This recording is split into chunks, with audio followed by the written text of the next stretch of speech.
അടുത്ത മകൻ നക്ഷത്രം. മകൻ നക്ഷത്രക്കാർക്ക് പ്രസിദ്ധമായിട്ടുള്ള ആത്മാഭിമാനവും അതുപോലെ തന്നെ സ്വന്തമായിട്ടൊരു ഉറച്ച തീരുമാനം എപ്പോഴും ഉണ്ടാവുന്നതാണ്. അതുകൊണ്ട് ഇവർ ജന്മന നേതാക്കന്മാരായിരിക്കും. അവർ മറ്റുള്ളവരുടെ മുന്നിൽ താഴ്ന്നു കൊടുക്കാൻ സാധ്യത വളരെ കുറവായിരിക്കും. അവർക്ക് താഴ്ന്നു കൊടുക്കാൻ ഇഷ്ടമുള്ള കാര്യമല്ല. പണ്ടത്തെ കാലത്തെ പാരമ്പര്യത്തെ മാനിക്കുന്നതും ആത്മീയമായിട്ട് നല്ലൊരു ബോധവും അതിനു വേണ്ടി പ്രവർത്തിക്കുന്നവരുമാണ് ഇവർ. ചിലപ്പോൾ പല അതിക്രമങ്ങളും ഇവരുടെ ഭാഗത്തുനിന്ന് കാണാൻ പറ്റും. പക്ഷേ അതിൽ ദീർഘദൃഷ്ടിപരമായിട്ട് പലതും ചിന്തിച്ചും കൊണ്ടാണ് ഇവർ ചെയ്യുന്നത്. അത് ഇപ്പോൾ മറ്റുള്ളവർക്ക് ഒരു തെറ്റായും കുറ്റമായും തോന്നിയേക്കാം, പക്ഷെ അത് ഭാവിയിൽ ഒരു ശരിയാവും. കൂടുതൽ തന്മയത്വവും ആത്മബോധവും എപ്പോഴും വെക്കുന്ന ഒരു ചിന്താശൈലിയാണ് ഇവർക്ക് ഉള്ളത്. അവർക്ക് അർത്ഥമില്ലാത്ത കാര്യത്തിൽ വലിയ പ്രസക്തിയില്ല. അതിനു വേണ്ടിയിട്ട് അവർ ഒന്നും തന്നെ ചെയ്യുകയുമില്ല.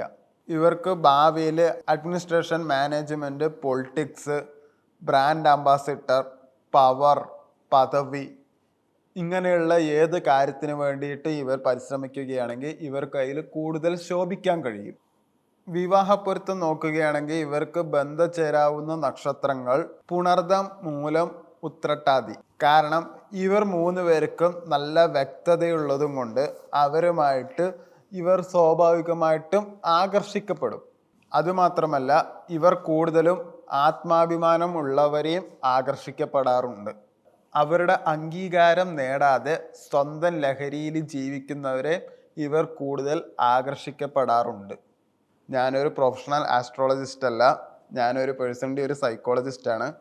സൈക്കോളജിയിലെ എലക്റ്റീവ് പേപ്പറായിട്ട് ആസ്ട്രോയും സൈക്കോളജിയും ഒരു ബന്ധമുണ്ട് എന്നുള്ള പേപ്പറാണ് ഞാൻ സബ്മിറ്റ് ചെയ്തത്. എന്താ വെച്ചാൽ ആസ്ട്രോയിൽ ഇന്ന നക്ഷത്രക്കാർ ഇന്ന സ്വഭാവമായിരിക്കും എന്നുള്ളത് പറഞ്ഞിട്ടുണ്ട്.